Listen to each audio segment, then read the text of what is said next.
Hello, everyone, and welcome back to the 2021 Taiko World Cup. We have a fantastic match ahead of us today, the Battle of the North American countries of United States and Canada.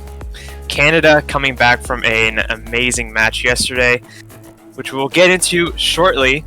Today I am joined with the wonderful Mr. Boo. How are you doing? Yeah, I'm doing pretty good. How are you doing? I am vibing. I'm very excited for this match. I was really rooting for the United States yesterday. Glad to see that they got through versus Germany. So yeah, very close and exciting match that happened there. Yeah, they had the United States, for those who do not know, they fought against Germany yesterday and they won. The match went to tiebreaker though, so the United States prevailed 7-6, and it was quite a close tiebreaker point. Lots of misses across the board from all four players in that match, but this is a matchup that we have seen multiple times in Taiko World Cup history, and it's definitely going to be a bit difficult for the United States, I think, but it's going to be a fantastic match to watch for sure. Absolutely. No, I'm really excited. I'm invested in both of these teams equally. Like, I've got a lot of friends on Canada's side, a lot of friends on the US side as well. It'll be pretty interesting to see, especially given the skill ceilings that both of these teams can achieve, how well both of these players are going to play, especially on a pool like this, because there's quite a few traps and some very interesting picks that both teams do have some trouble with. Yeah, I'm going off that point. I mean, you can see the bans on the screen now. The team looks like Team Canada will be banning Nomad 4, and then United States banned Hard Rock 2.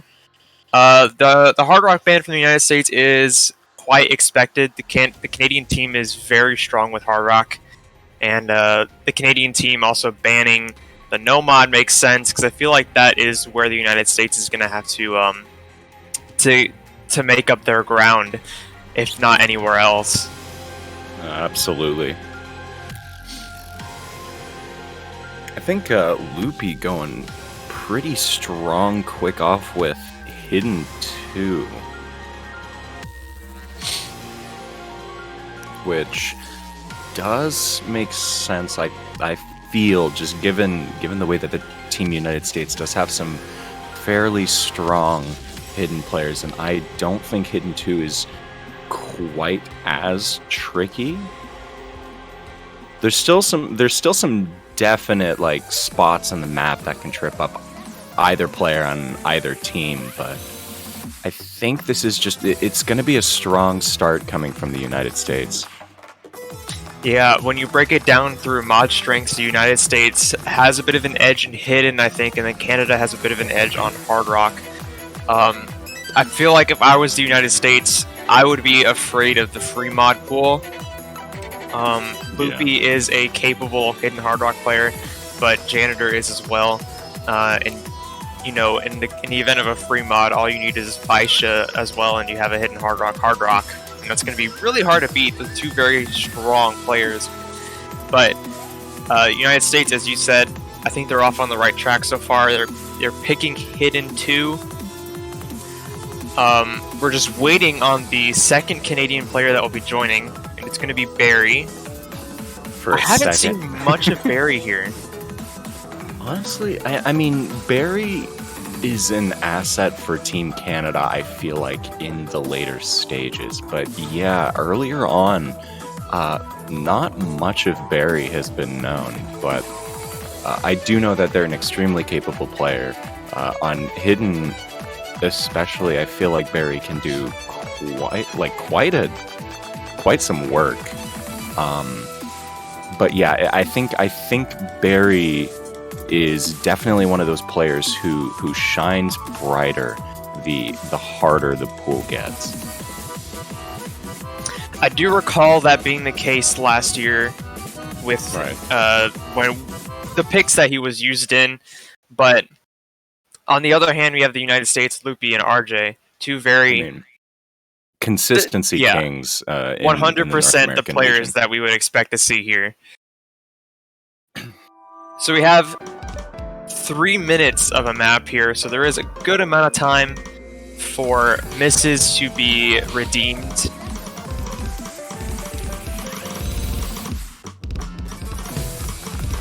Oh, Barry there with an early miss.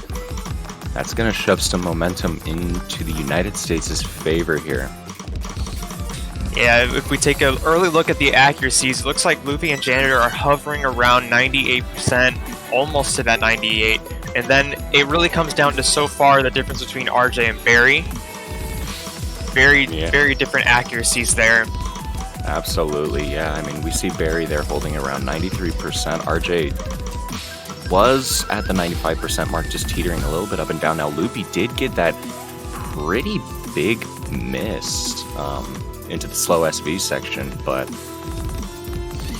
Yeah, he didn't drop too much accuracy, so for now there is going to be a bit of an edge to Canada. You can see the score bar, how small it is. Yeah, and especially right now, given the fact that both players on Team Canada are above that 400 combo threshold, there's going to be a little bit of combo momentum. Loopy missing again in the first third of the song. That's 2 unfortunate breaks, but still not a significant act drop. I mean, it's going to come to the last third of the song, I feel, whether Barry can hold Ack, get into the groove, and start to sort of recover that lost ground in terms of accuracy, and to make sure that both Janitor and Barry hold their combo, because that's definitely their biggest advantage right now. Canada has a lead of about 20,000 points right now. RJ still has the upper hand on Barry's Ack, but Loopy's misses is what's giving Canada the edge, and you can see that he got a double drop there, giving a gigantic lead to Canada for now. Yeah, about a fourth of the map to go. Very, very big misses there from Loopy.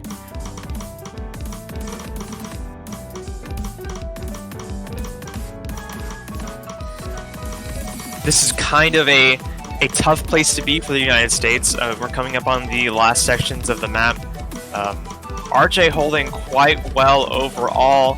Barry finding a miss of his own there. However, Loopy's going to trade it, so it's not going to affect anything too much. This is unfortunately the United States' pick. So if Canada wins this, they're going to be starting on a match point, on a break point.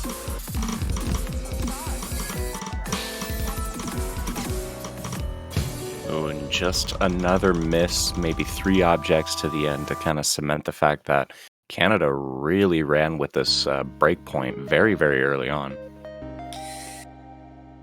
Yeah, the biggest difference, I mean, if you look at the points, Loopy did find a good number of misses, but even if you compare it to Barry's lowest accuracy in the lobby, he was able to have Janitor with that 99.0% accuracy and a 1 miss. That definitely gave Canada the point. Right. Because, I mean, you can see another thing. I mean, Loopy's score was 926,000. Barry's was barely 900,000. So the difference really came to Janitor there. Yeah, and I mean, Janitor, despite getting the 1 miss, that accuracy was impeccable. And it was just a singular miss, I believe, towards the end there. So, was able to hold combo momentum against Loopy's kind of sporadic miscount. It was really unfortunate for Team United States there on that pick. That, to be 100% honest, could have been theirs. But we'll just have to see if they can sort of turn things around here. It is Canada's 2 pick. They've got a little bit of momentum. They've got a pretty much near open pool. So they've got a lot of ideas on how to capitalize on that sort of early lead that they've got against the United States, especially given the fact that the very first point of this match is a break point. Yeah, Janitor actually asking in chat if they can have a timeout. Very early timeout from Canada. They are going to be having a timeout.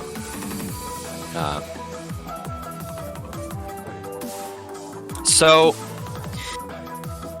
I wonder. Obviously, we're not sure why they're taking a timeout, but I'm gonna go off the assumption that it's because this is definitely not how they thought the match would start out. So they're probably reevaluating what they want to do going forward. As I said earlier, Canada has quite an edge in the free mod pool, and that is 3 picks on its own, which is potential 3 points if they were to sweep every single pick. Yeah. If I were the United States, I would be looking at the no mods at this point, because hidden, like I said, when the point started, hidden is definitely where the United States has a bit of an edge. But Loopy stumbled a little bit, which gave the edge to Canada on that pick. There is still Hidden 1. Hard Rock 1 is definitely not something the United States wants to pick. No. Double Time is... I feel like Double Time is the most fairly matched between these two teams, because, you know, on United States you have, you know, Threeson, who is very good at Double Time.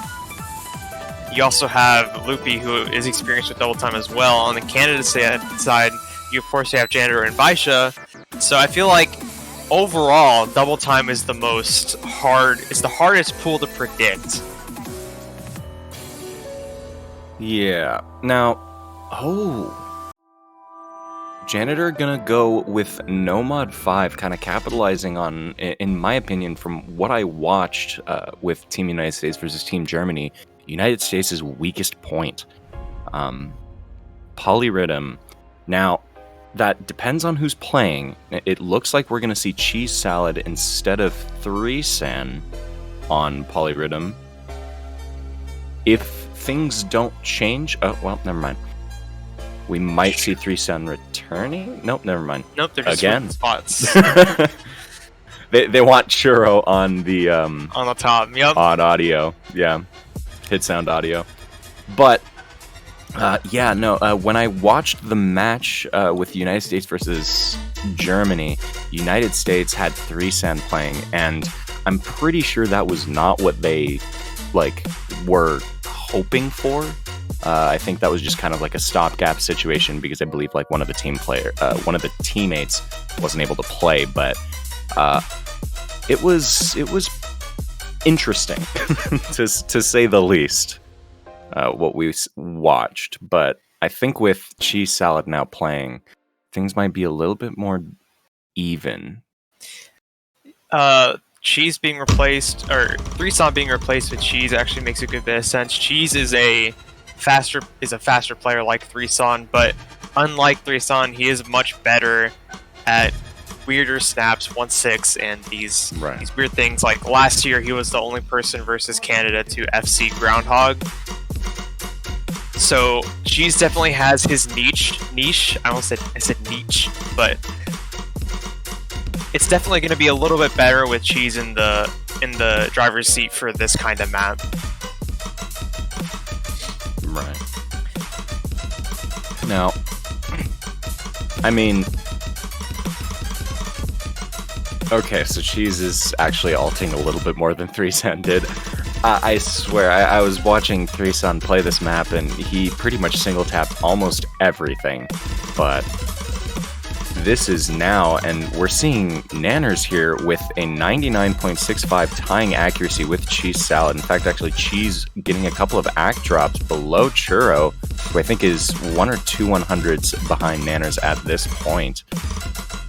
Surprisingly, however, the person with the lowest accuracy in the lobby is Janitor, and that's what was giving the United States a bit of an advantage. The score is flickering between these two teams right now. It's extremely close.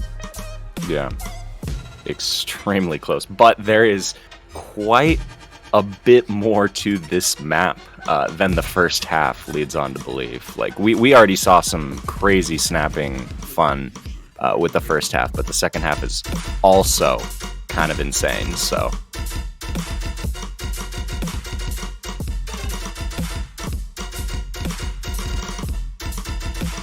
This is extremely close, as Janitor still having the lowest accuracy in the lobby. Cheese Salad also dropping under 9. Yeah, falling under 99. Chirochev with the highest accuracy now. That is going to give the United States a bit more of a lead here. Oh, Nanners unfortunately getting that miss there. That miss was accompanied by a pretty significant act drop. Oh, but she's returning it with just a singular miss. Not a significant act drop, but now the lowest act in the lobby. However, Chirochev's accuracy, nearly 99.5%, is giving the United States a huge advantage here as we head towards the end of the map. This would be quite the comeback from the United States off of the break point, and would sort of reset everything and give the United States a chance to regroup. And they're going to return the break point. So even tables here for both of these teams, winning break points against the opponent's team's picks. Very, very impressive score from Churro there with a 10-100 play. Janitor's still getting the S with 26-100s. Cheese with 27-100s and 1 miss, the lowest score in the lobby, but again, pretty solid score. Or actually, no, it was Nanners who had the lowest score with that 4 miss. Yeah, Churro really, really gave the United States this point. I feel like what might have happened, as you mentioned, Canada may have seen what happened with this map against Germany, and the United States themselves said, okay, that didn't go well, we're going to focus on this against Canada, because they know how tough Canada is. Absolutely, yeah. And well, probably threw off Canada as well with St. Cheese Salad come in instead of Threeson.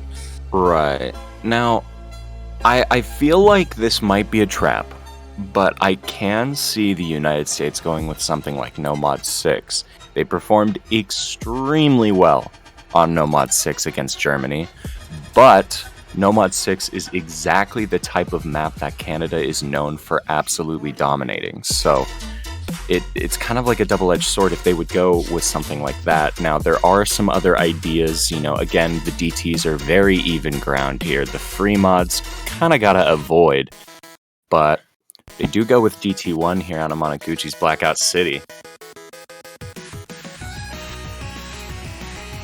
So this is definitely, as we both said, DT is definitely going to be the hardest one to pick which team has an advantage, because all the top players on both of these teams are thoroughly experienced with double time. We have Churro coming in, it looks like. We're not going to see him substitute. However, Threeson will come in from Cheese Salad, which is to be expected. Yeah. Janitor staying on Canada. We are waiting for the second Canadian player. I expect to see Vaisha here. Though I would not be surprised if Barry came back, but I'm pretty sure it's going to be Vaisha. It would make sense, yeah. Yeah, Janitor's saying, can you bring Vaisha back? So we are going to see Churro and Threeson versus Janitor and Vaisha.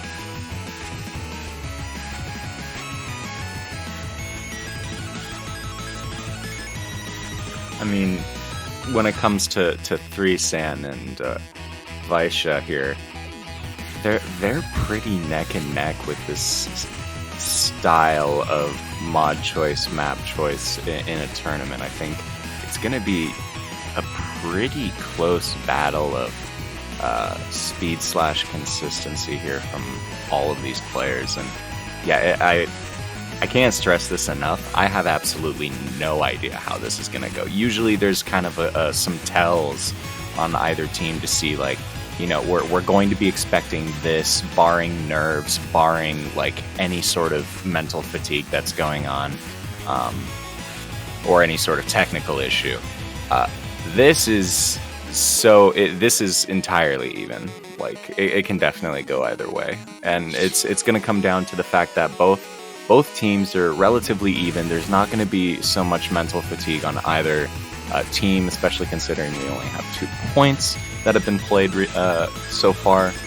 So kind of a clean slate for both of the teams, all 4 of the players in the lobby right now, and Yeah, it'll be really interesting, and quite surprising to see what may happen.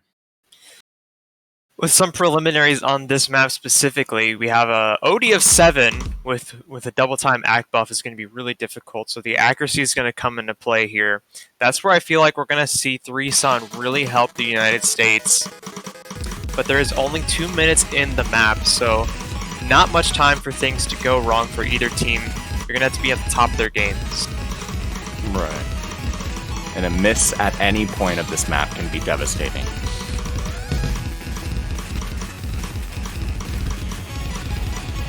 Right out the gates, 3Sun is at 99.8%. Oh! Janitor with a miss, though.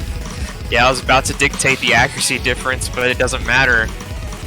Churro is a little bit lower at the 97, but he doesn't have a combo break, unlike Janitor.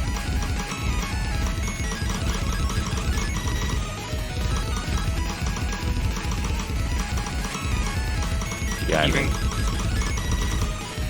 Janitor finding another miss there right before that spinner.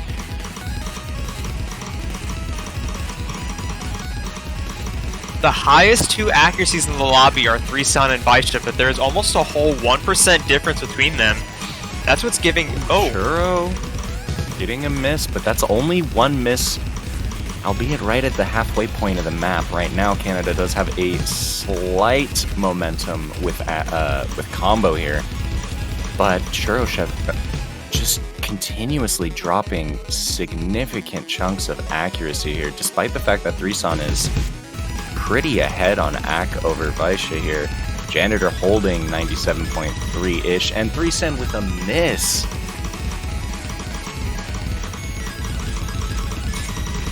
Yeah, this is definitely going back over to the Canadians' advantage. It's definitely not what I thought was going to happen. I mean, 3Sun's accuracy is extremely high, but Churro's is so much lower than everyone else's, unfortunately. He's underneath 95%. Janitor may have found a bunch of misses, but he's still up at 97%. That's what's really making the difference here, and that's what's going to give Canada the point. And to that, Canada gets another breakpoint, 3 breakpoints in a row. Churro Chef with a B, having that 5 miss, but I mean, 149 100s, having an accuracy below 95%, actually almost below 94%. That's pretty rough. Vaisha, the only FC in the lobby, however, 3Sun's score was actually higher. So it really does come back to Janitor getting those misses, but still maintaining a higher accuracy than Churro. Yeah. I think that point does a great job of explaining why double time is so neck and neck between these two teams. I mean, it started in one on the United States' favor and swapped to Canada's favor. So we're gonna see Hard Rock 1 here for the Canadian side, which is to be expected, as we said when we first started the match. Gonna play to the team's strength, capitalize on that sort of advantage that Canada has with that particular mod. On a map like this too. Yeah. I think this is Canada's best pick because they do have that break point. So given that they have the advantage on this map, this will give them that extra point of the lead that could avoid tiebreaker if they go back and forth after this. Right. So it is very vital for the United States to put up a good fight, and it's gonna be pretty high pressure. So we have OD6, that's going to be OD 8.4 with Hard Rock. This is also a nifty map, however, so, you know. It's true, that's very true. I mean, you don't gotta say much more unless you don't know who Nifty is. Gonna be rough for these players to read, even if they're comfortable with HR.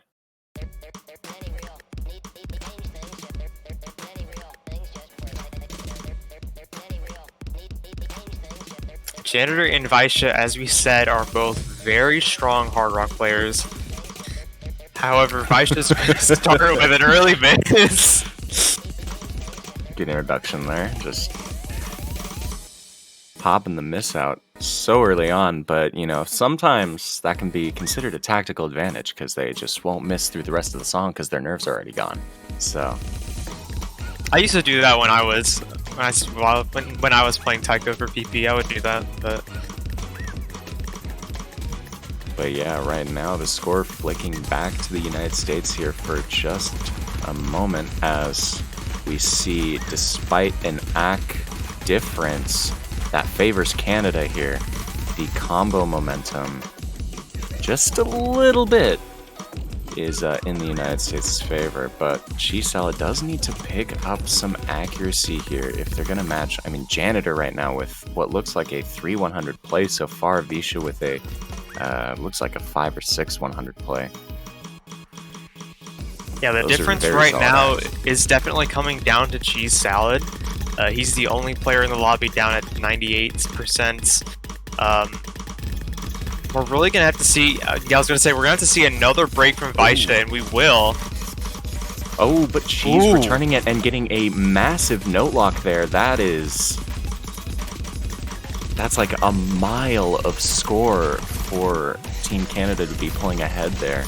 Yeah, that was about a 3% AC drop accompanied by misses on Cheese Salad. That's going to give Canada a huge lead, a very short map. That honestly might be it, unless one of the Canadian players find note locks similar to that intensity.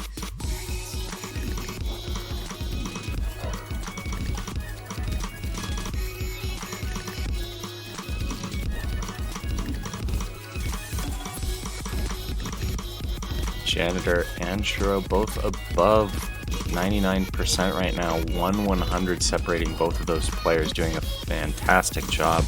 But yeah, that absolutely massive note lock there from Cheese Salad does put the United States now at a 1-3 score. Canada currently leading by 2 points, breaking that streak of break points. And while it is the United States to pick, they do have that lingering sense of a loss of momentum. They don't have that even playing field right now. They're gonna have to make up both a normal point and a break point in order to level things out. And I mean, there's still enough time to prevent any sort of tiebreaker again, but they're gonna pick gate openers, which is a free mod, which is definitely not at all what I expected the United States to pick. Right. Given the BPM of 198, I'm pretty confident the reason they're picking this is we're going to see Loopy hidden Hard Rock. We're going to see RJ with hidden. Yeah. And I do really feel like Loopy can probably get at least below a 5-100 play on this. But the thing is when I look at Team Canada, I can see Janitor doing the same thing, if not like get a pretty consistent double S on something like this. Visha's probably going to pull out Hard Rock, right? Like, that's just... Yeah. I think, honestly, the top row, Loopy and Janitor are going to be the hidden Hard Rockers. Then RJ and Vaisha, we're going to see RJ on hidden and Vaisha on Hard Rock. I think this is going to be a really close point. For them to have picked it so quick, they have to have had this in their, like a bullet in the chamber kind of thing. So this is definitely a high stakes point. It's really going to set the tone for Fremod as a whole. And it's going to be quite a point to watch. Yeah, I mean... Oh. Wow. Okay, so all of my predictions were wrong. We have Loopy and Janitor on hidden, Vaisha on Hard Rock, and RJ going no mod. Okay, so there is going to be a mod advantage over to Team Canada here, but we're not going to see any double mods on on this map, I guess that does make sense. Hidden Hard Rock can get a little bit uncomfortable in terms of the SV speed on this. And the map is long. There's some interesting patterning that can happen that can really lead to some significant note locks. So I do understand both players kind of trying to, or both teams trying to play it safe here. Now, it's gonna be up to whether all of these players can hit very, very consistent near SS scores here, which I think both Loopy and Janitor are more than capable of doing. Visha on Hard Rock, again, more than capable of doing, but RJ already dropping the ball there with 1/100. But there's still so much map to go. This is, anytime we have a mod advantage like this, it's always a unique situation, because, you know, as we just saw, Visha can find misses, but Loopy's gonna trade it. But even if Loopy didn't trade it, the mod advantage that Canada has will it will help them make up for that miss, as long as it wasn't accompanied by a gigantic app drop. Yeah, it's about 1.5 to 2% there of accuracy that, you know, the United States is going to have to pull ahead in some way, shape, or form, which is tough, especially considering you don't have the combo momentum either. So, okay. Or you could just note lock the entire stream, Visha. I wasn't expecting that at all. Good old Vlad note lock, and he's finding more note lock. My goodness. The no lock is so heavy, he's dropped to 94%, finding more misses.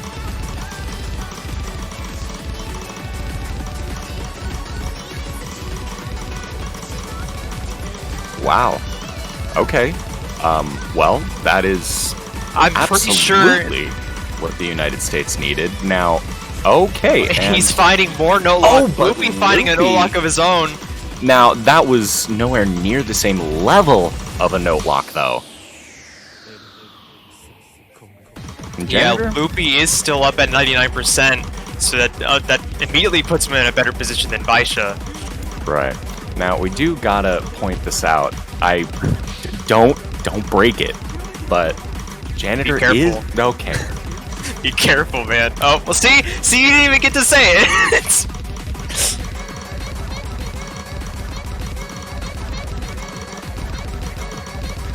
That is way too funny. Okay, well, back to it. We've got, I mean, it's really, really close, and this is the longest... I feel like it was the longest stream of the map. I don't quite remember. So I think that the United States decided to pick this map knowing that Visha is quite prone to note lock. I mean, this map is rough on HR. Yeah. It is really rough on HR.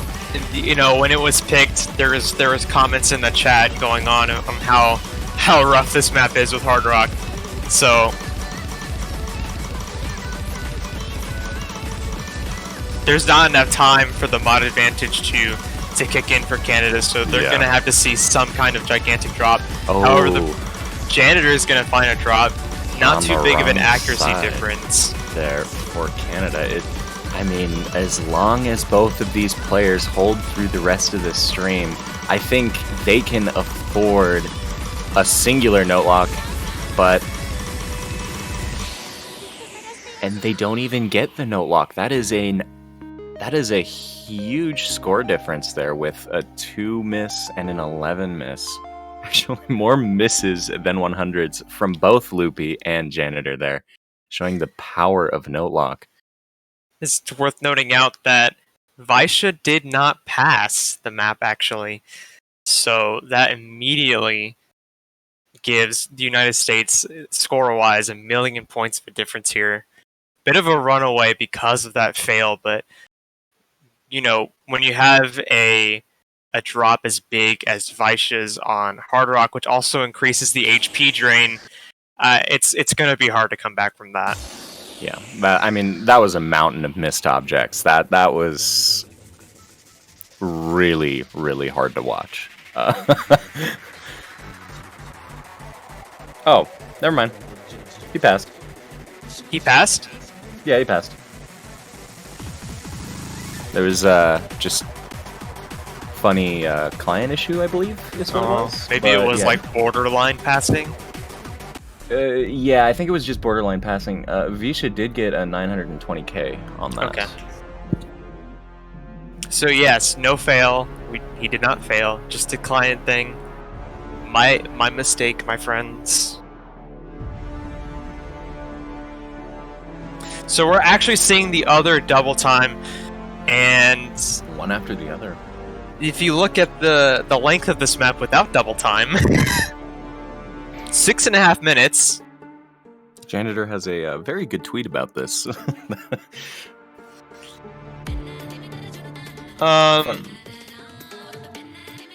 I don't know what to say about this. That hasn't already been said about double time, you know? I mean... Yeah, I mean... This double time is longer than most tiebreakers in pretty much many tournaments that I've played in, so... And now you add double time on it, and it's a little bit shorter, but still, it is very much marathon length. Which is kind of interesting. That's all I'll say. It's interesting.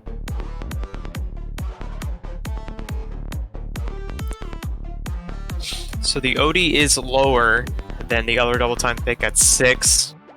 So accuracy is a smidge easier on this, but what's going to come down to is the endurance. With double time, we're going to have a BPM of 207, I believe. Maybe lower actually, because I don't know how to do math.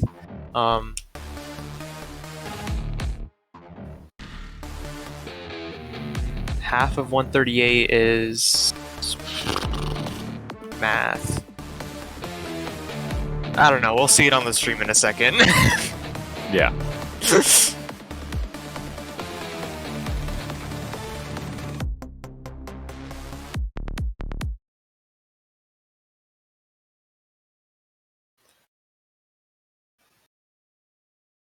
Oh, 424.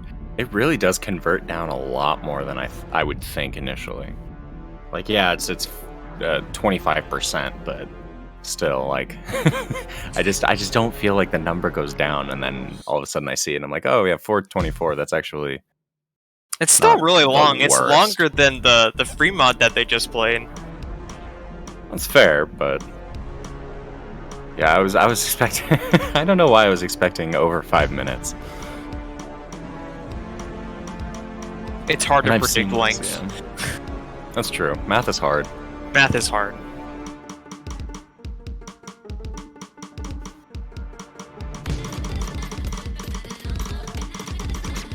Now, for how long this map does have some very, very tricky bits.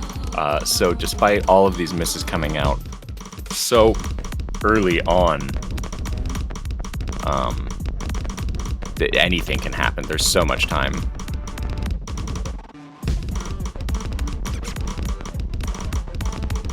Yeah, this map is definitely already off to a rougher start than any of the other picks that we've seen in this match thus far.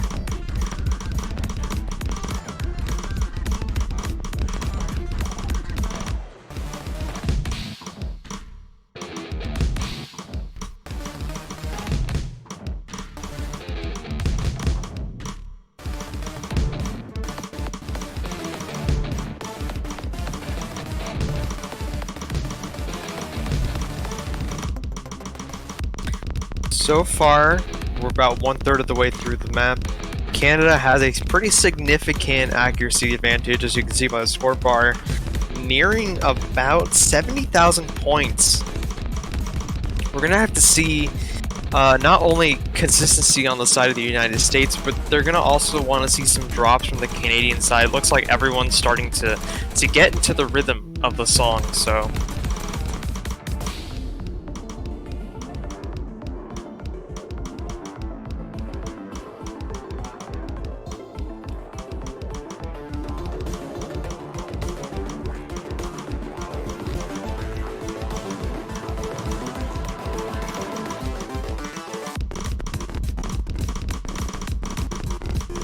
the accuracy lead growing on the Canadian side. Almost 100,000 points separates these two teams. RJ finding a miss. We're halfway through the map now. Churro also finding a miss. Double miss on the side of the United States. This is going to give Canada even more of a lead here.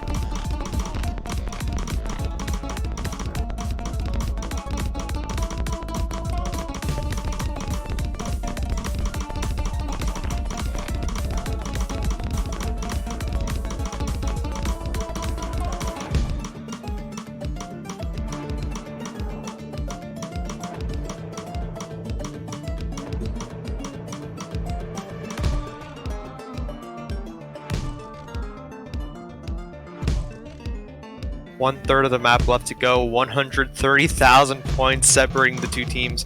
This is going to be really difficult for the United States to come back from. We're going to have to see gigantic note lock on the side of Canada. But for now, I mean, it looks like Canada is going to run away with this map. Yeah, I mean, kind of understandable given the performance that Canada had with DT1, and I mean, again, there's quite a few tricky sections in this map. Now, Janitor does pick up a miss there, but Chef responds pretty quickly there. And RJ and Chef both dropping right at the end of the stream as well. There's not much left in terms of what the US can do to pull ahead on a pick like this. It's looking pretty bleak at this point, but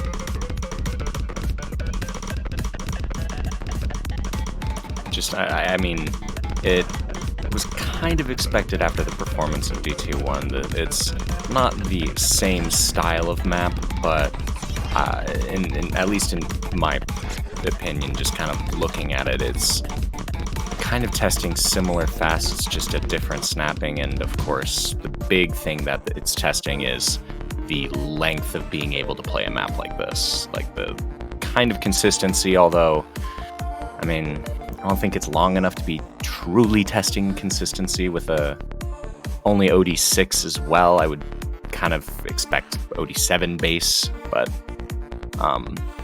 yeah, I mean, and Janitor and Visha both on DT are just pretty darn good with consistency here. Yeah, that was a really rough pick for the United States. However, that is out of the way now. It's done. Hopefully, they can do better on every other pick that is in this pool, because that was really rough. Not only for the United States, but it was rough on all four players, to be honest. Yeah. So, the ball's back in the United States' court. Right. They've got some options. They do go with Hidden One. A backfire special. Seitan no teriyaki. Do you like teriyaki? Absolutely. I'm actually not a huge fan. I mean, it's I guess, but it's not something I would choose to eat. I mean, I live on the West Coast with, a lot of sister, cities to Japan, and we really like teriyaki over here. I'm on the East Coast, so, not like Northeast Coast where they do seafood, Southeast Coast where we do fried chicken.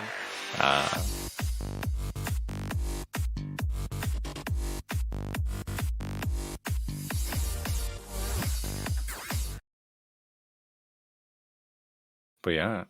Loopy RJ, again, very typical sort of combo for the United States on hidden picks like this. Janitor and Vaisha, actually. I was kind of expecting Barry on this. So this is an extremely short map. And it's also quite fast at 273 beats per minute. Loopy already finding a miss very early into the map. Again, this is so short that there's not going to be much time to fix it. Vaisha trading the miss, though. Accompanied by a gigantic act drop. He's already at 96%.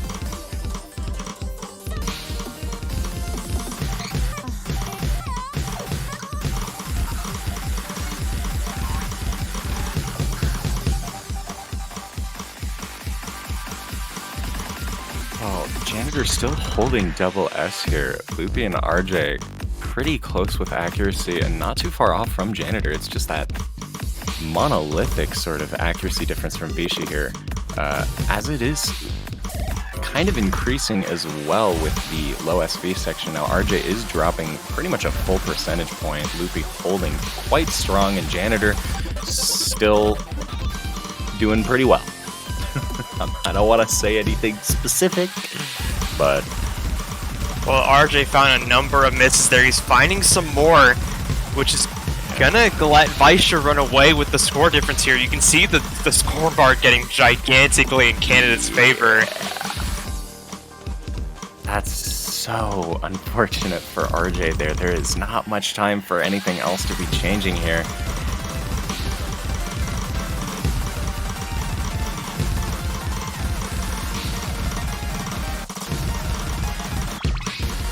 There is about 100,000 points of a difference between the two teams. Again, the map is so short, it's already ended. That's going to give Canada another break point. They are 2 points away from moving on to the finals, and the United States is nearing the possible end of their tournament run this year.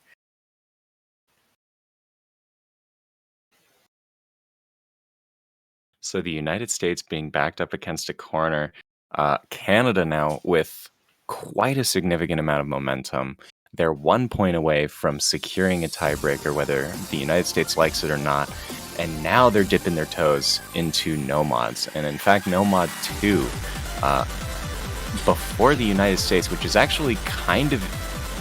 It's a little interesting, because I definitely thought the United States would have been sort of trying to trade blows with Canada with no mods a lot earlier than they have been. But I mean, even if they lose this, they do still have an opportunity to try like a semi-reverse sweep. But I mean, with the thought of a tiebreaker weighing on the United States' mind, if Canada does win this pick and secure the match point, I mean, there's a lot of mental fatigue that's going to start to build up throughout the rest of this match. And I mean, this match could, especially if we're looking at another tiebreaker potential, I mean, we can see this match going on for another hour. Yeah, we're going on to the 8th pick of the match.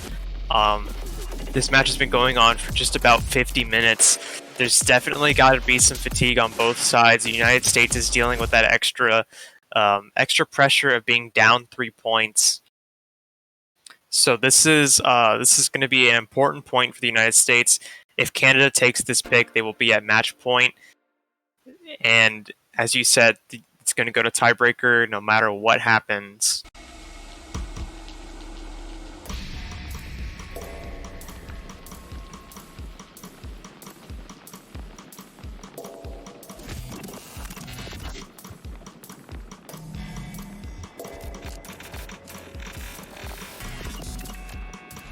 Churro Chef kind of styling on us.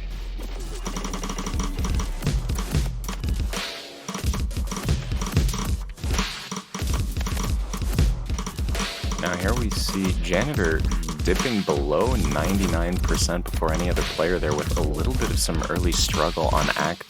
Now Churro kind of responding and having quite a significant Act drop. Now Janitor misses, but I think the Act difference with Churro Chef and Cheese Salad isn't going to be too huge of a difference, but we saw Janitor dipping down to 97 for a second there. Churro and Visha are both holding strong. Sorry to interrupt you there. Cheese you're good. Salad found a miss though.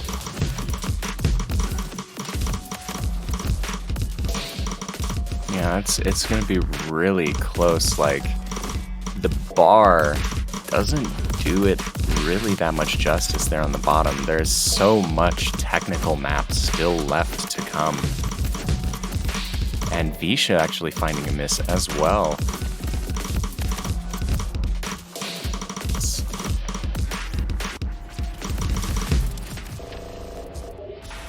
So there's about 12,000 points of a difference between these two teams currently. That is extremely close. Still have a third of the map to go, so about a minute left.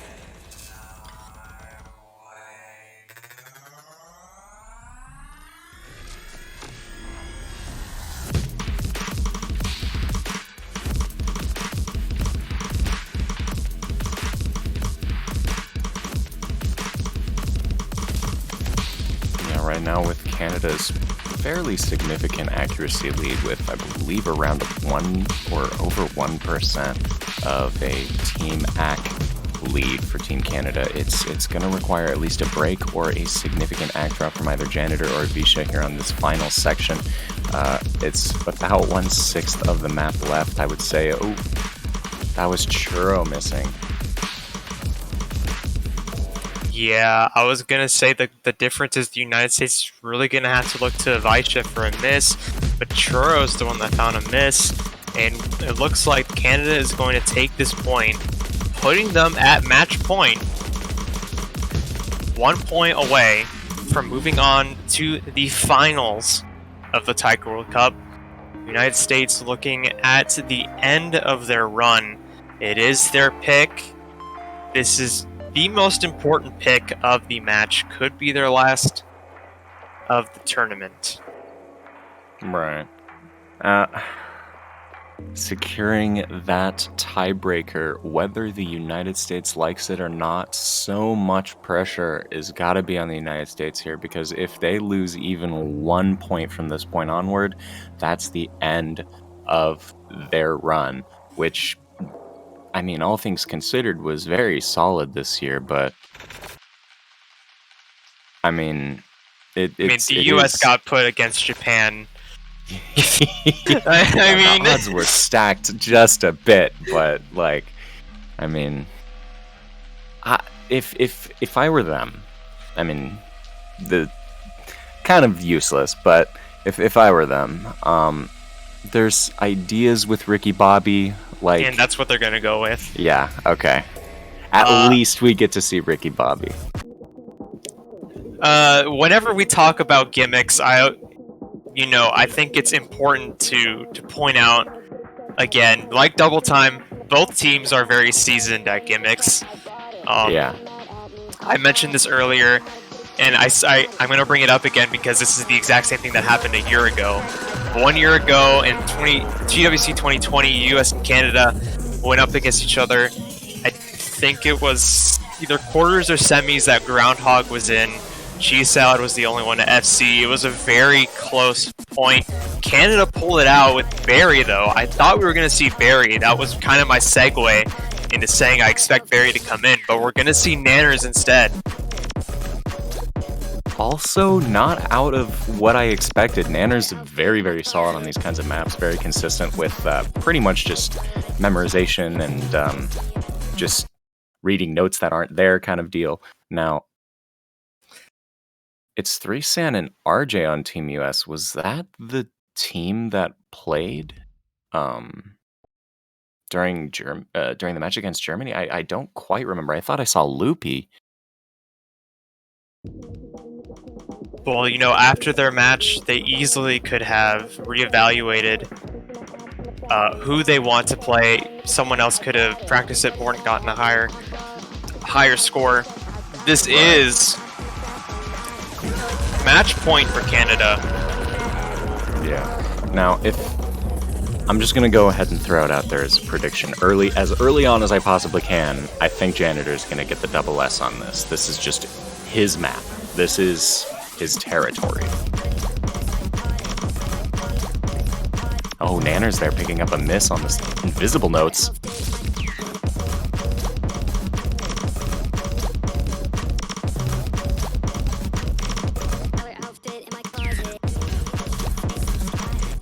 Yeah, Ricky Bobby, certified slapper.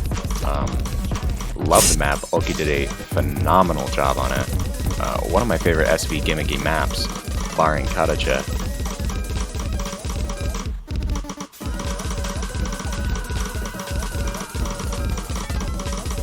Oh, Janitor!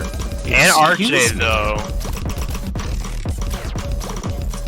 I believe the only FC left in the lobby is 3san on the United States side. But the score is so tight between these two teams. It's very, very close.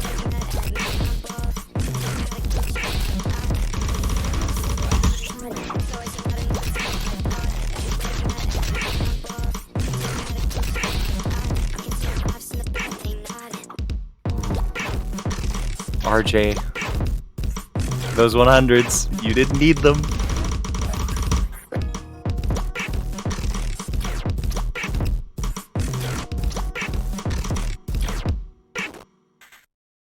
Wow. By less than 6,000 points, Canada is going to be taking that point, the last point of the match. Unfortunately, the United States has seen the end of their run in Taiko World Cup 2021. We will all have to say farewell to the United States team. They played an amazing game this year, and they left everything out on the court, and I think that they will come back next year even better. So absolutely, and I mean, like there are a lot of prospecting players from the United States that could definitely improve and definitely help to add to the team. The players that are currently on the United States also have a lot of room to improve even further and come back just stronger than ever in the next year. And it was very, very awesome to see how the United States played this year. Quite a bit stronger than pretty much most of the other years that we have seen Team United States in Taiko World Cup. But to Canada, you guys victorious, and honestly, super big congratulations to all the players there: Janitor, Visha, Nanners, and Barry, and pretty much everyone on that team. Like, really great stuff. We get to see a pretty solid match with Argentina versus Canada later next week, I think. Yes. Yeah. So and South Korea versus Singapore too. That's gonna be for lack of a better word, a pog match. we have a lot of interesting matches going forward. We have Brazil and Japan in the winners bracket. In the losers bracket, as Boo has already said, we have Argentina versus Canada, and then South Korea versus Singapore. Those are the last matches of the Taiko World Cup. Not much left to go from here. And coming off of that fantastic match, I also would like to say congratulations to Canada for making it to the finals, and my salute to the United States for their performance this year. Yeah. Alright, but with that being said, I believe that is the end of the matches for this weekend. We will be swapping over to the map. We'll showcase at some point. I have no idea when, though. I'm pretty sure it's after this. I think we ended on time, if not in... Okay, yeah, we're gonna be going there in about 10 minutes, so we're not gonna end stream. We're gonna be here. Me and Boo, however, are going to leave you to commentators who are more skilled to do the showcase. So...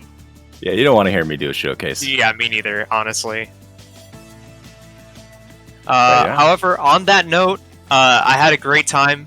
This was a great match to watch, and I mean, I wouldn't have had it any other way. Absolutely. Thank you guys for tuning in. I've been Mr. Boo, joined alongside Incandescence, and we are going to be signing off.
right.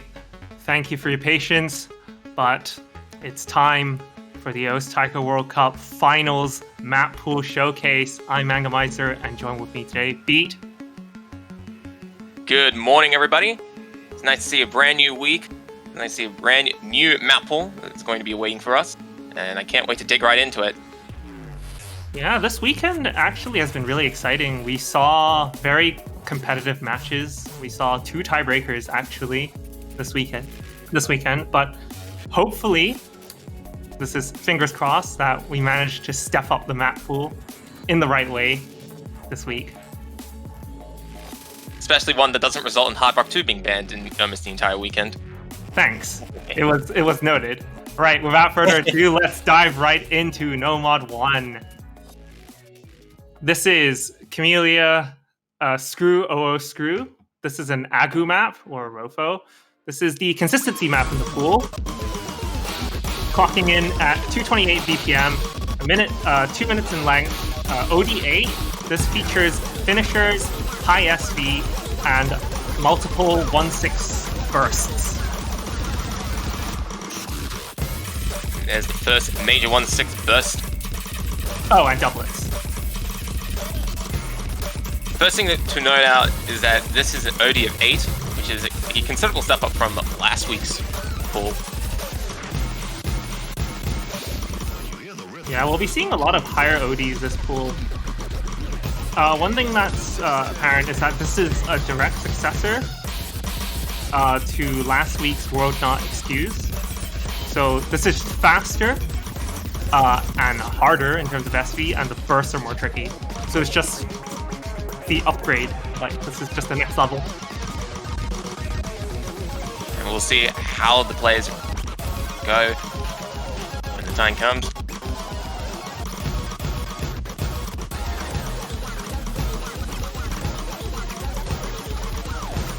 Even has a good number of finishes throughout the song, just in case you didn't like finishes.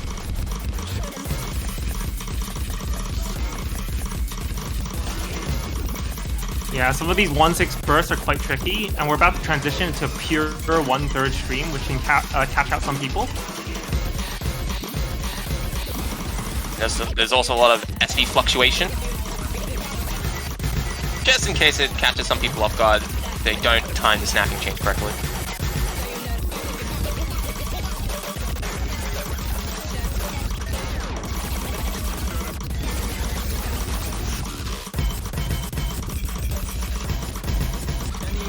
In this section, there's a couple of accelerated finishes just to wrap up the song. Yeah, so very strong impression here. Maps are much harder than the previous stage. Moving on to No Mod 2. This is a custom map by Genjuro. This is Meta Room Angel. This is the diversity map of the stage.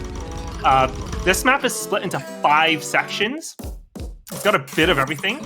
So it's only 2 minutes long, right? But it's got 5 sections. So the first section is low SV.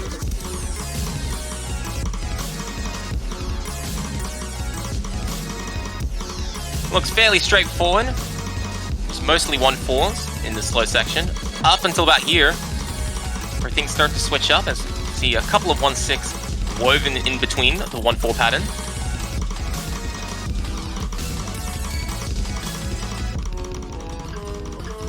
All right, part 2, this is SV.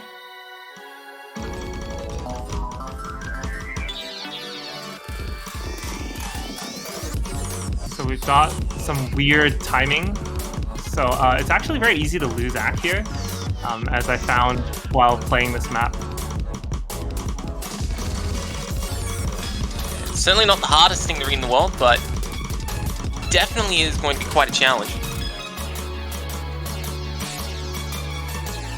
As it's not as clear when some of the snapping changes occur. Alright, section 3, this is kind of like Energy Synergy Matrix. I only bring that up because someone mentioned it. This is like Energy Synergy Matrix with 1-4, 1-6, and 1-8 first. There's even a 1-12 first right there. That's quite tricky. But, so this is part 3. Very difficult to act, as you can see. I just completely died here.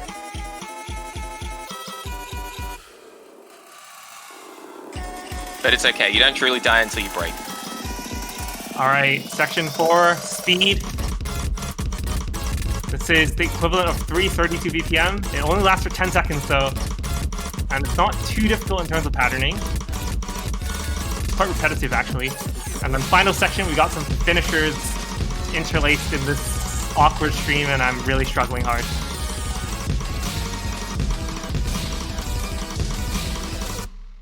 And that's it. Only 2 minutes and 15 seconds in length, but certainly tests a lot of different skill sets. All right, this one is a song that needs no introduction. I think you know this one quite well, B, actually. I should know this. I feel like I remember this from somewhere. This is a love stat. Got loads of leaderboard scores. This is Eternal Drain by U68. Difficulty DX, so thankfully it's not DX Plus, because that would be too much. This is the Speed Stream Burst map of the pool.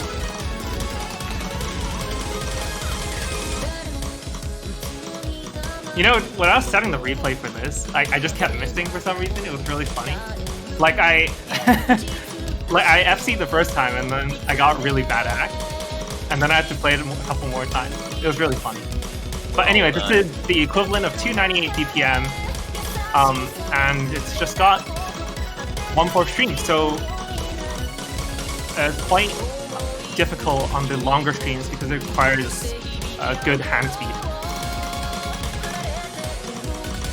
And I don't think there's any 1/6 in this particular difficulty set. I don't remember if there was. There is a DX Plus, and it's much harder.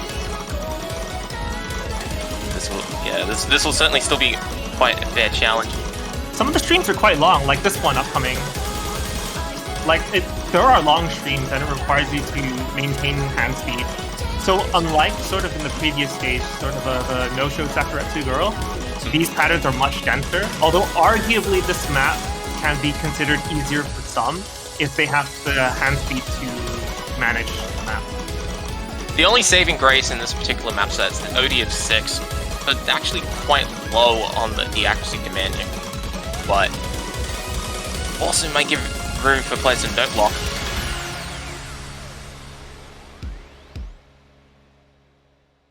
So very short and sweet, just under 2 minutes.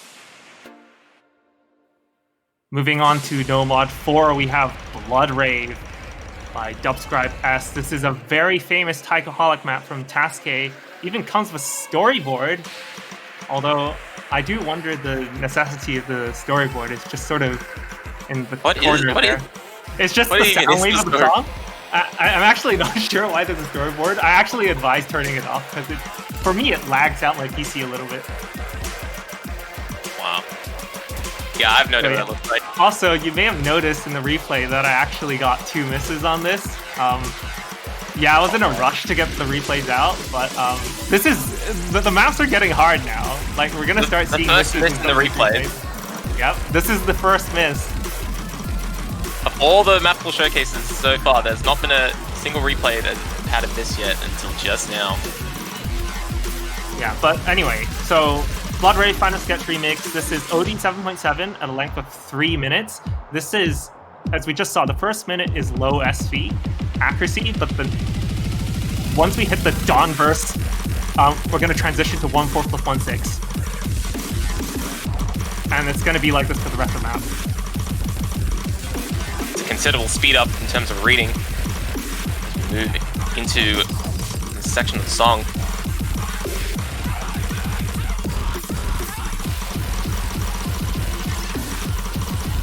There's a lot of streams in this particular song that have a single individual 1/4 note in between 1/6.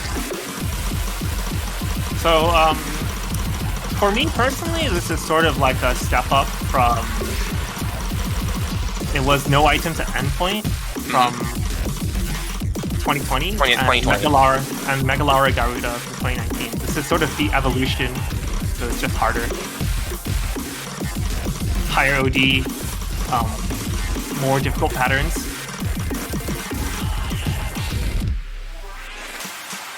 Actually, oh, go on. No, go ahead. No, you go on. I was just gonna say, like, some of these patterns do really look DDKK not friendly, but considering that the patterns, the monos at least, are in isolation, theoretically you could hand switch it, but it really depends on how used to how used you are at doing that. And some of the patterns kind of switch well, like in and out, like before the pattern and after the pattern. I'm trying to find a particular stream to point that out, but yeah.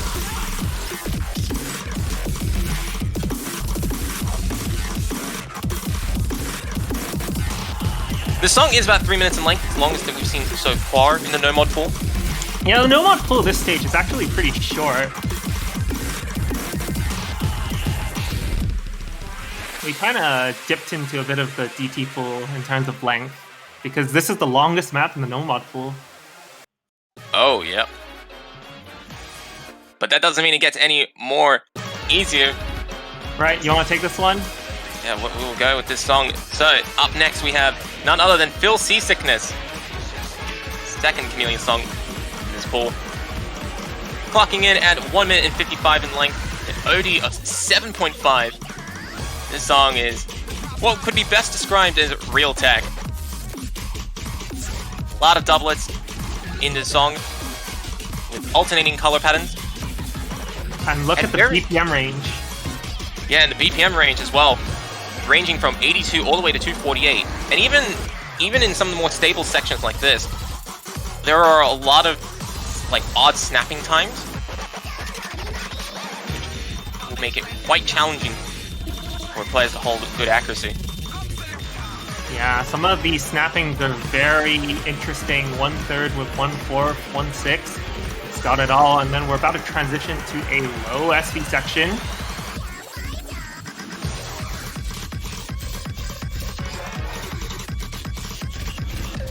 All various snapping times in this particular stream.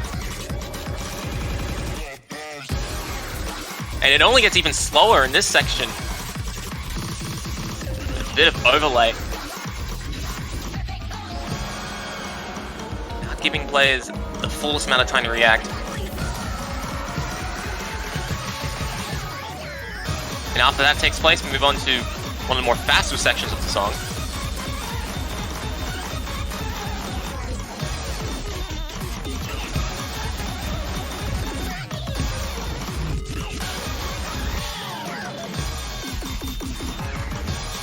Oh, that's going to be a tough doublet section to hold accuracy on.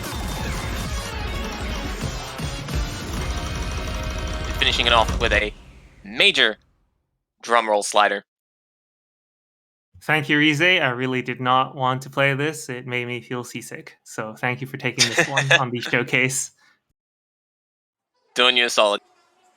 All right. Oh! Moving this on. gimmick map. Yeah, No Mod 6. Wow. Be Fit, Last Words, map by Kazu. So this is quite infamous among the community. This is a finisher gimmick map. It's really fun. It is. It's certainly quite a blast to play. Do not confuse this with...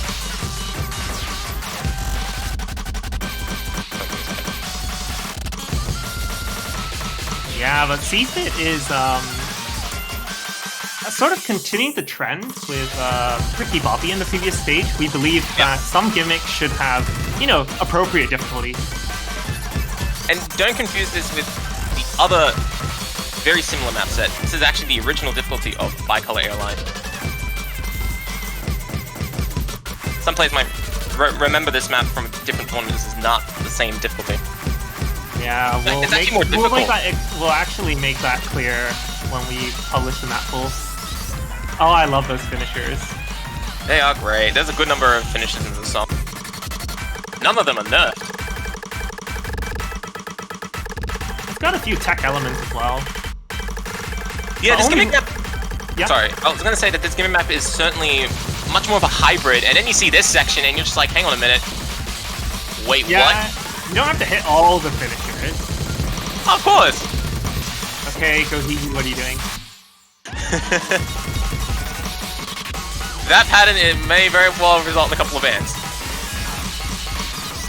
I don't think there are that many DDKK players left in the tournament. Nope, I can't think of that many.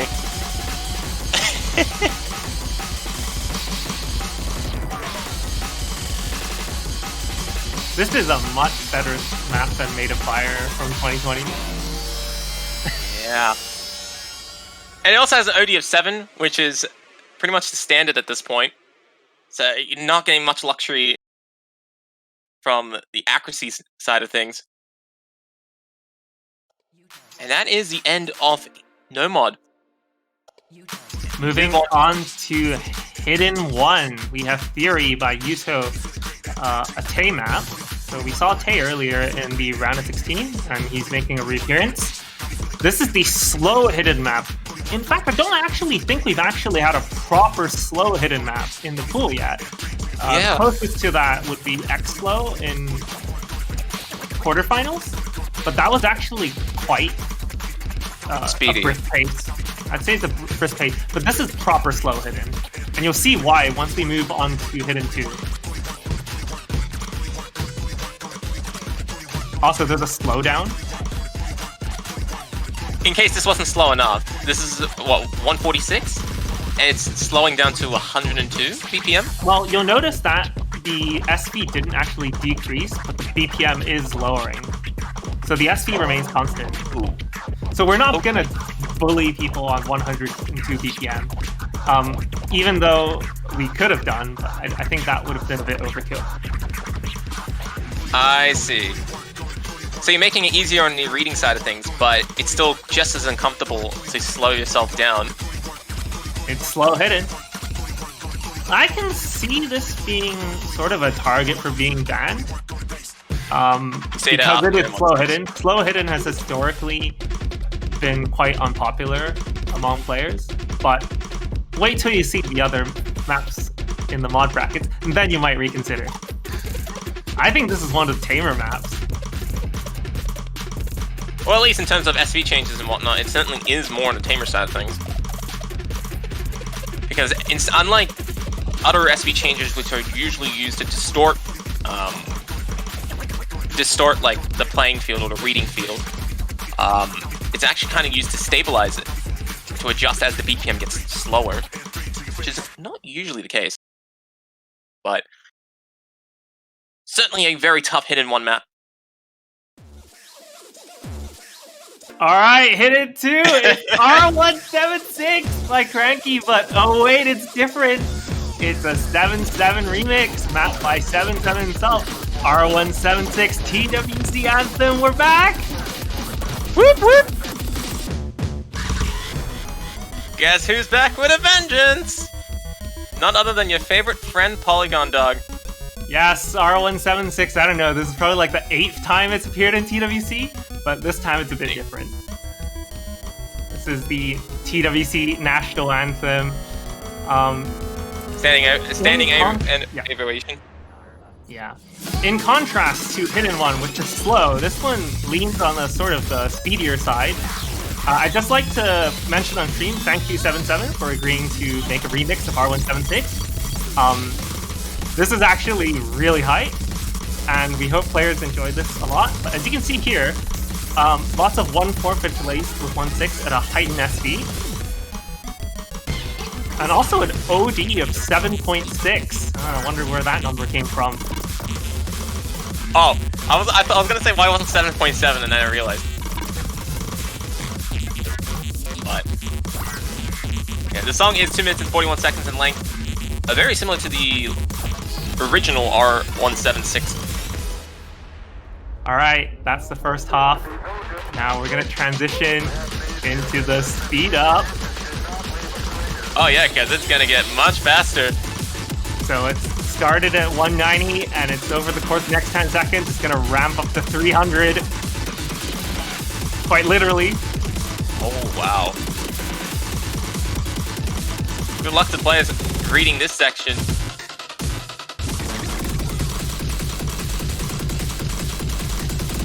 This whole section's in 300. Oh my god. It just doesn't end. Does it say 300 for the rest of the song? Yeah, it's 300 for the rest of the song. Oh, You know, this man. reminds me of when R176 was put as DT in 2017. Yep. But that only reached 285. This is 300. This is like... Oh, no. This is like, we just had to speed it up just to make it faster. Just condense it to 2 minutes 40. And 77 was just like, yep, that's what I'm gonna do. And he just cranks it up to 300 BPM for the second half of the song. And then we have a chaos time moment at the end. Mono. Bring chaos time once their mono's back. But yeah, that's the end of Hidden. And now we move on to a fairly well-known map to open up Hard Rock, and it's going to be none other than Blastix Riots. We've definitely seen it at the community level over the course of the past year. It's been a very popular map set, but it is back and harder than ever.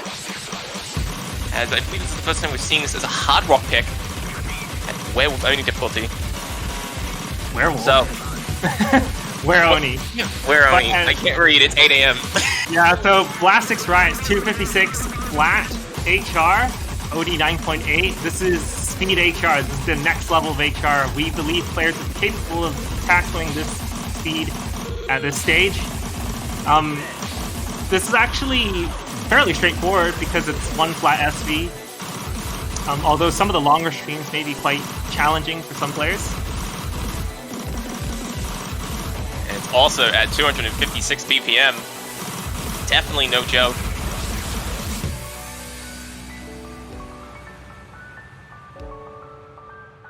And the OD is actually... Sorry. I was going to say that the OD of the song is 9.8, which is effectively 10. So you're getting no luxury in terms of accuracy timing at all.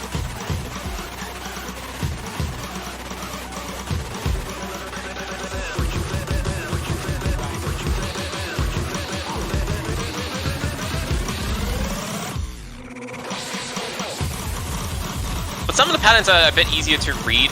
I mean, not easy to read, but easy to play. The map is quite short, so you can actually anticipate quite a lot of patterns by practicing a bunch. Exactly, and it's also on the shorter side of things, which certainly kind of is the only saving grace with this map set. But still, this major stream at the end here can catch a couple of players off guard. Able to ruin combos at the very end.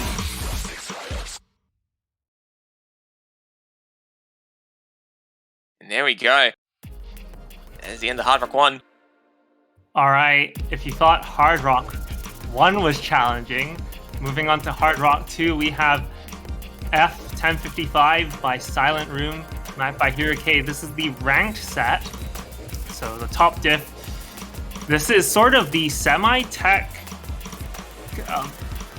weird 1/6 map streams pick for HR. It's got good contrast to Blastix. Only 178 BPM, but the SV does go very high.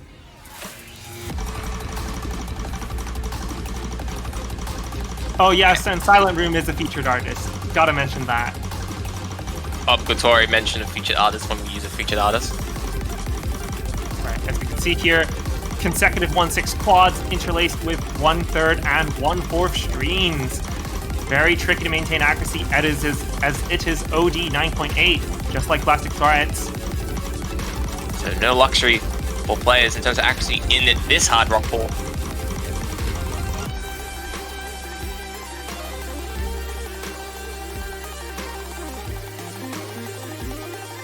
Nice relaxing section here. And players just alternate between D and K. So if you're a KDDK player, these 1/6 are actually offhand each time, like as in they reverse. So the first pattern, it stays on the same hand, but this one flips between both. This might not make sense to you if you're not an avid taiko player, but those sections are quite different. But moving on to the final section, we have Heighten SV. I think this is roughly 230 equivalent, but then once we dive into the longer 1/6 burst streams, it sort of approaches 280 at peak, but then it instantly drops down to 230. So there's gonna be a really quick slow jam. So this is like the opposite of that Sakura Burst map in 2019. As you can see, it starts really fast and then goes back slow. Whereas in the Sakura Burst map in 2019, it started slow and fast. Yeah. Oh, I see, and it's slowing down over the course of the entirety of this final section.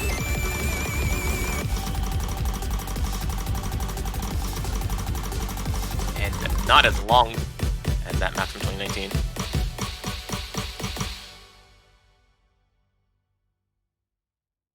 Or was it 2020, actually? Doesn't matter. Which one? What's 2020?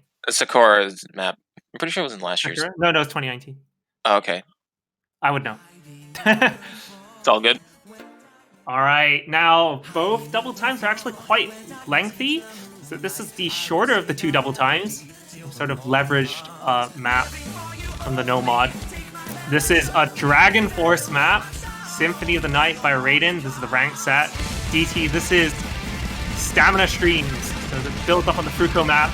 This is 266 BPM for roughly 3/4 of the map, and then there's a bit in the middle where it slows down.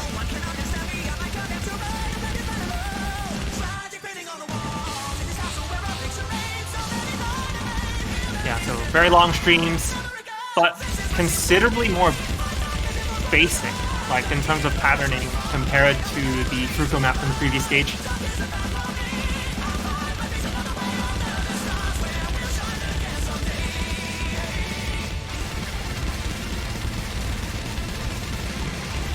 And this song has an OD of 9.5.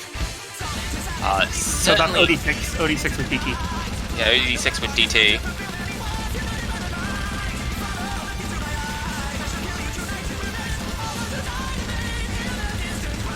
And also, as a bonus point, the background has lyrics, so if you wanted to ever learn the lyrics of this song, you now can.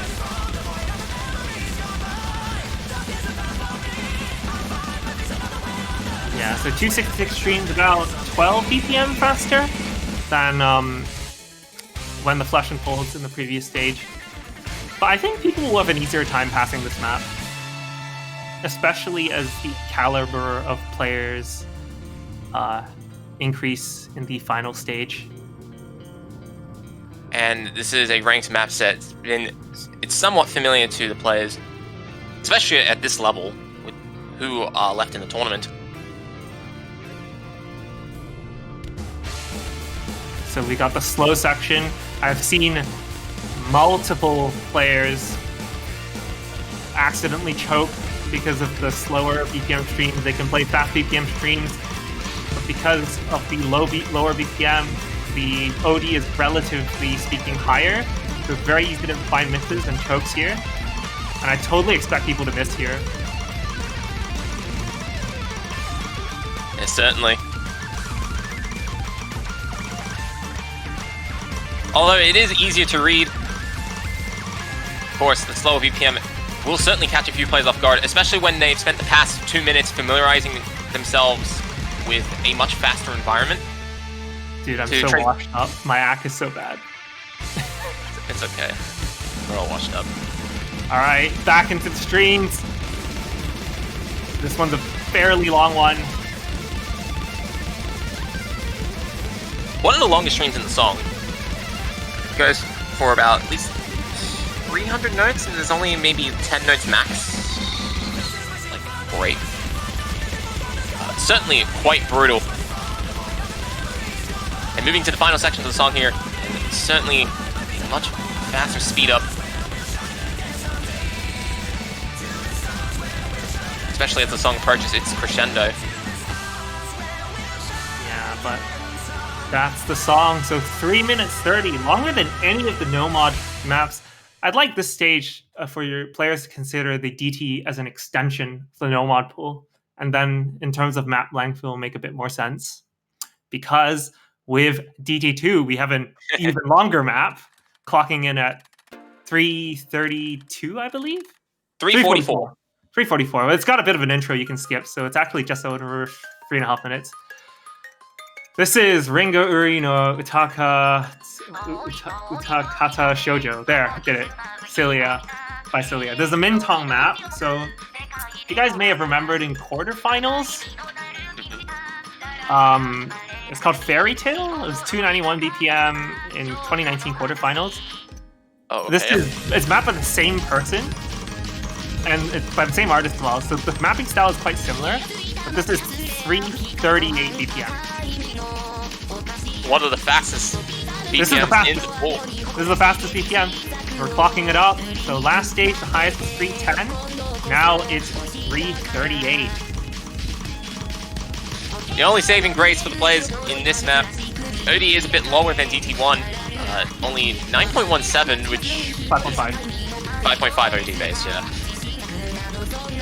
Yeah, I gotta thank Monkey D. Luffy for setting this for me. There are a bit too many replays for me to handle. And plus, the guy's a monster. And EF sees this. Some of the patterns are absolutely brutal. Patterning is quite basic, but at this speed, it becomes very challenging to sort of act and maintain combo. Certainly. There are a few more quieter sections in this song, so it does allow players to kind of recoup their stamina. It's certainly going to be needed for a fast map like this.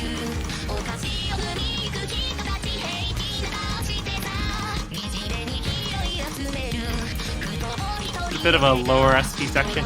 This map structure is very similar to Fairy Tale, except it's just 47 BPM faster.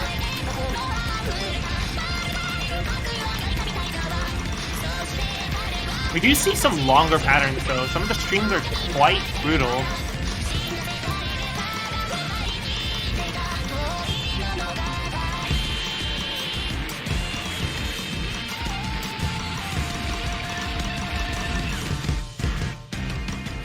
Yeah, this is a chance for all those full alt players to shine.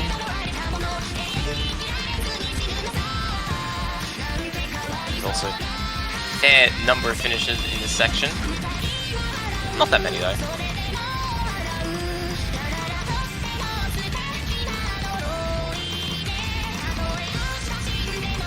But this is certainly quite a big step up from previous speedier DT picks.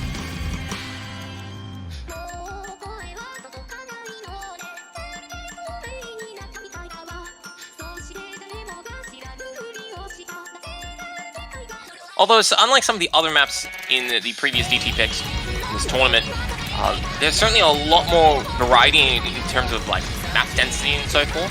That's one of the big streams. That was a tricky one. So.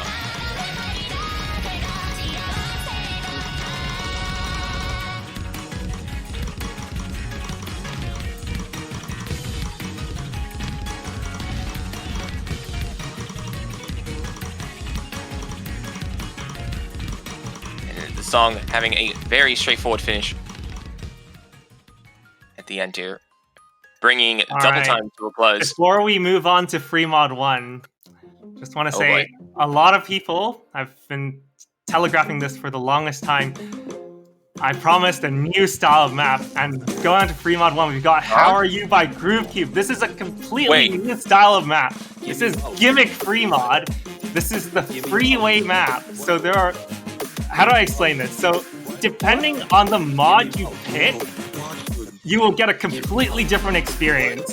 So this has been the culmination of 6 weeks of effort between CDH and myself to create a map that is truly balanced for free mod. So as you saw, we had some interesting slider shenanigans, and now we're moving on to Donkama section with the slider overlap.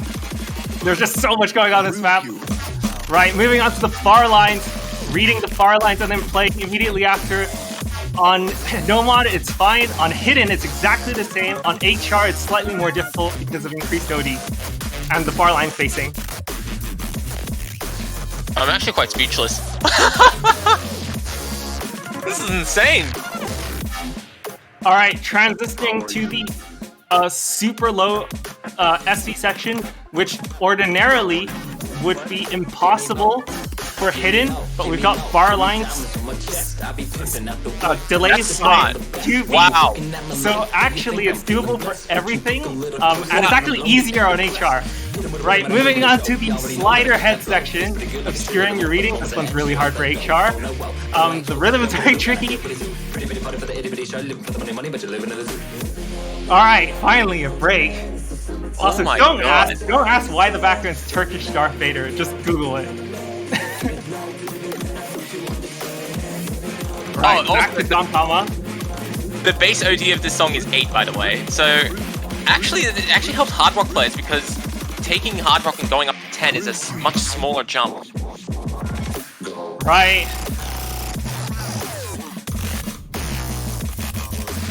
Alright, now for the final challenge. Reading and playing at the same time. You have to play notes while reading bar lines. Have fun. Oh, This is absolutely genius by CDH. when they say free mod 1 is normally free, this is an exception. This is a I will say this is a very fun anti-mod map. It's definitely creative.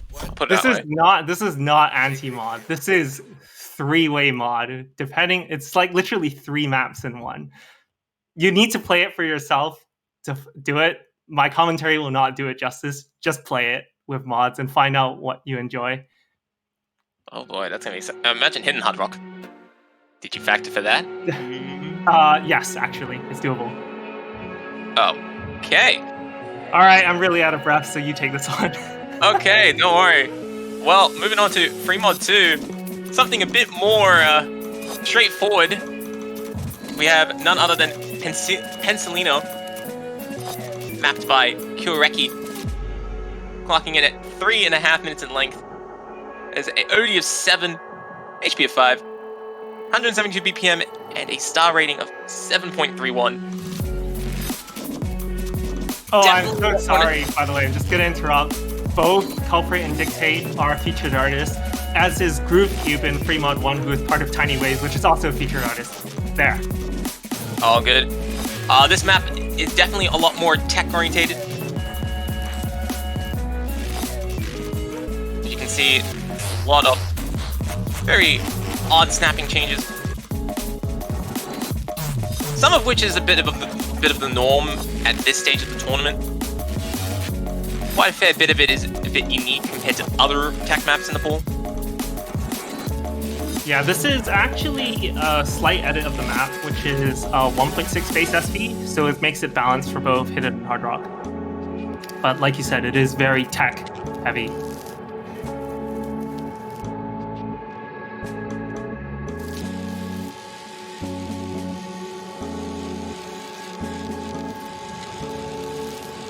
It also has a fair number of breaks in between, so compared to some of the other maps, not the most demanding in terms of the stamina. But there are a fair number of bursts to compensate.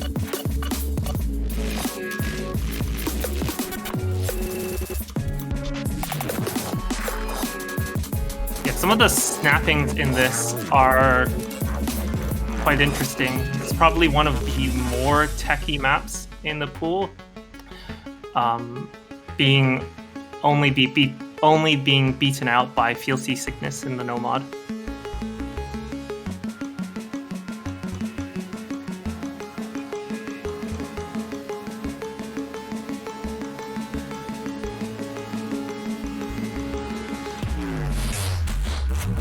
And it's also more on the longer end, clocking at 3.5 minutes, but shouldn't feel as long given the fair number of low density sections in this song.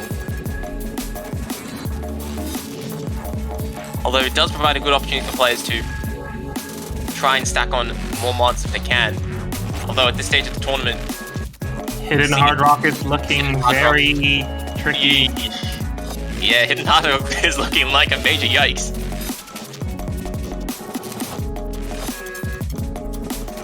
Especially you might think this map is incredibly HR favored, but because it is OD 9.8 on HR, it's actually quite difficult to get good at because of the range of snappings you get. And especially for a longer map like this, trying to maintain a higher, like 9.8 OD for a longer period of time actually hinders hard rock compared to hidden. But Moving on to what I think is the first Miku song of the tournament is none other than Boku Boku. This is Ishida's guest difficulty. The mapped by Land Wings. 3 minutes and 24 in length. Has one of the lowest ODs in the pool of OD5. And has a BPM of 180. This map has a weird number of streams. You know, I remember having a conversation with Mew almost over 2 years ago about how he said this would be the ultimate hidden marathon map, and I've always kept this sort of in the back of my mind until I played this with HR and realized it's actually fairly balanced for both. So I checked it in the free mod pool. This is 180 BPM streams, and it actually looks really easy, but once you actually get into the middle of the song, the streams start getting really weird. Odd number patterns, and it becomes quite a bit of a headache to play.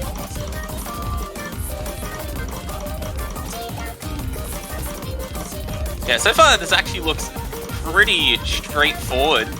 I'm curious, I haven't seen this difficulty set before, so I'm quite curious to see what the second half looks like. Oh, but that's a little bit of overlay.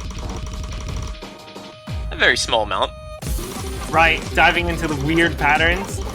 You know, I tried to set the replay for this playing, like, essentially alternating. And then I realized, you know what, like, I'm just being completely awful at this. So then I just settled for just rolling because I just could not process the patterns. But yes, good luck trying to roll this on Hidden or HR. It becomes so much more brutal. Yes, and there's also quite a number of odd couplets in the pattern. You see there's a fair number of threes, 3 dons or 3 cats in between. I'm just noticing a few comments in the Twitch chat. People saying this is Shinsekai 2.0, but it's actually good. Yeah, I can agree with that. Yeah, I would agree with that as well. It's also a map that isn't as popular, so definitely a good surprise for some players. Shinsekai is popular? Well, okay, maybe it's more infamous. Would infamous be the right word? There's a word for it somewhere. My English vocabulary doesn't have it. I actually almost missed there. I had to roll that one because I was so stoked about getting through the middle section. But anyway, pure 1/4 until with occasional 1/6 bursts, and we're just about to approach a mono dawn burst, I think. 1/6. Yeah, we just saw. Oh, you're talking about the section. Oh there. Yeah, there it is. There it is. It just finishes off with a cat, just to make your life a bit more painful. I mean, I feel like DDKK players have a huge advantage with this map because all they do is just count the number of notes, right? Without having to worry about like sort of hand parity, if that's even a term. But that's Boku Boku. And that is the pool with only tiebreaker to spare. Oh boy. Oh boy. I mean, we should stop the song because we're gonna be here for a while. Oh my god, it actually fits on the map card. That is an achievement in itself. Right, this is, excuse my rudeness, but could you please RIP Reeks Dude What's Genre remix map? It is a collab between Simply Fulawazy, Green Shell, and Kapu.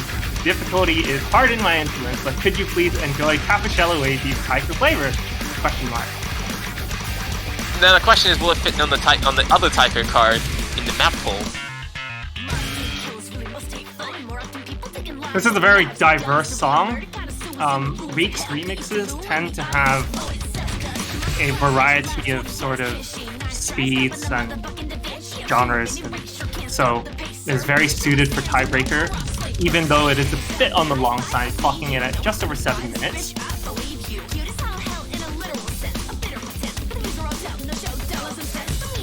So yeah, this is a custom map, if it wasn't obvious at this point.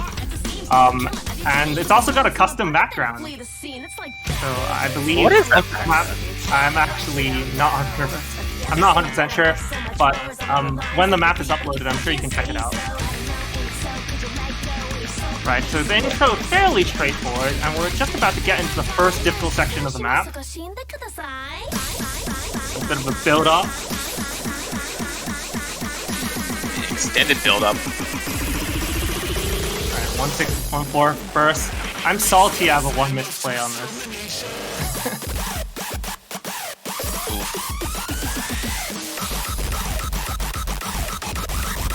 We'll say the OD is actually 7.2.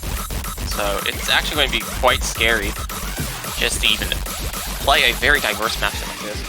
Yeah, finishers throughout. I mean, this map has a little bit of everything. We've seen we're seeing a bit of finishes, the doublet tech, the DK burst. Yeah, that's a very, very tricky section. Also has a good number of mono streams that we've seen so far, especially in the build-up sections, like this one. Alright, so we got some bursts.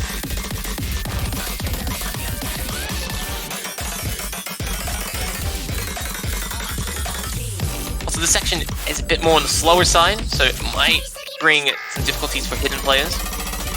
If anyone... No one's playing wow. mods on this. I doubt anyone's gonna play this with mods, because you'll see why in a moment. Oh, we got a pseudo ski section.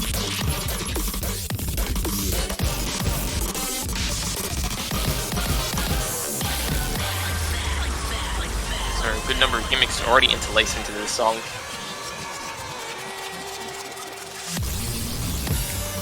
Right. Bit of a swing style. Very jazzy, laid back. SV is also going to drop right down, making it difficult for hidden.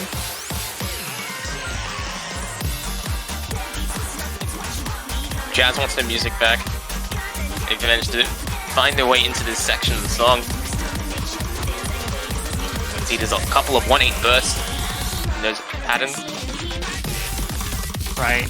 Back to some speedy passages. Not too dissimilar from what we've seen in Rage Control EX.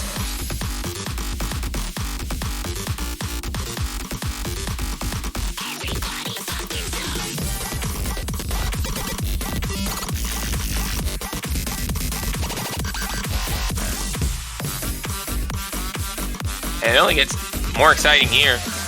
And we only just now approached the halfway point of the song. This has got everything. And because it's 7 minutes long, it is really... It's a real test of focus and stamina.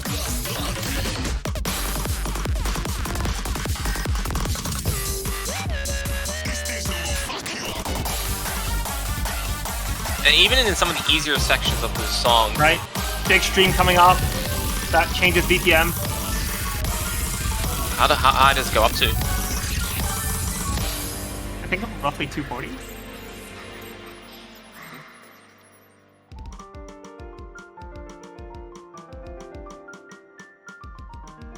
Right, this is sort of the calm before the storm.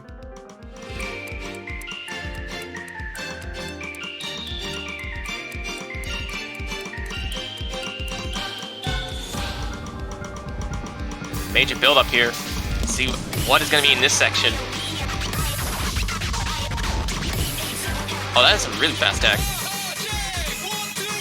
We're gonna get one very tricky section.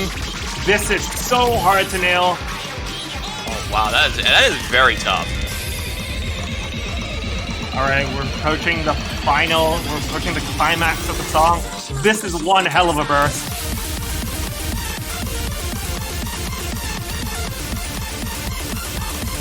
And from here on out, it's just 240 BPM, I believe.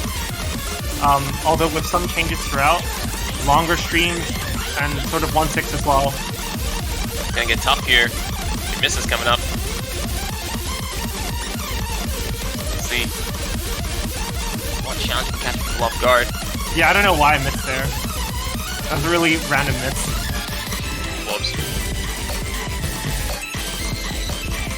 Oh, that's gonna be a tough one first.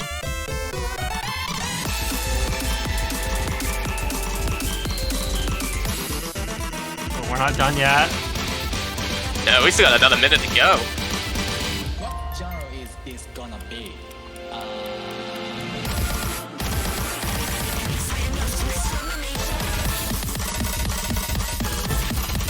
There's a slowdown here, which is quite evil. This pattern's actually kind of mean. And then back up.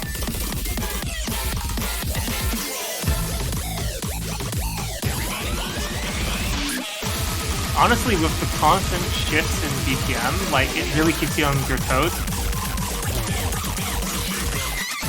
Alright, big burst here, very high density. Oh yeah, keeping a combo alive will be extremely difficult. Right. Final build up. Bit of a pseudo speed section here.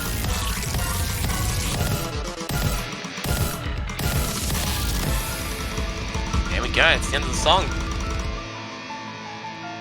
Oh, technically not true. I think there's still there's like a 1 minute of like sort of a metal section at the end, but we did not map that because we felt that 7 minutes was pushing it. You're listening to it right now. But we felt 7 minutes was pushing it, so we felt that that was an appropriate place to end the song. The map, sorry. Noted. And that is going to be it. We got a bunch of new maps going to bring very exciting challenges to the final 6 teams in this tournament. This is finals pool. This is the penultimate pool. There's one more after this one. I honestly don't know how we're going to top this, but we're going to try our best. But in the meantime, we look forward to seeing players practice hard on these maps, the remaining 6 teams, and then look forward to seeing their matches next weekend.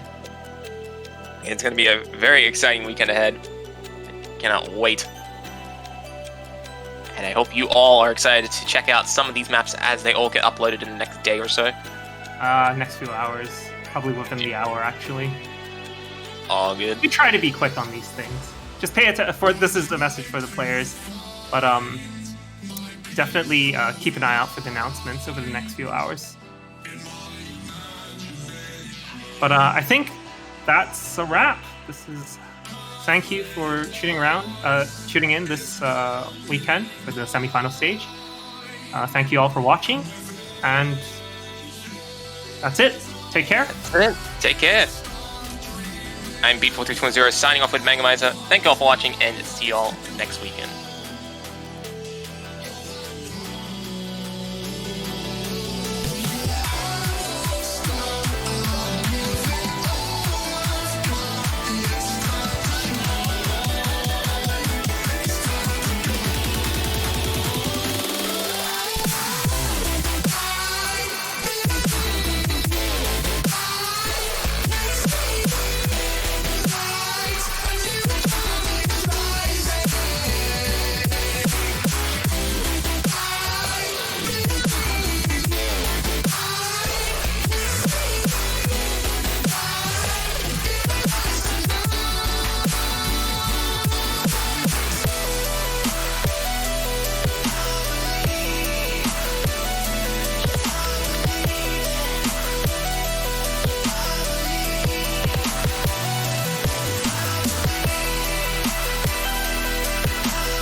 License to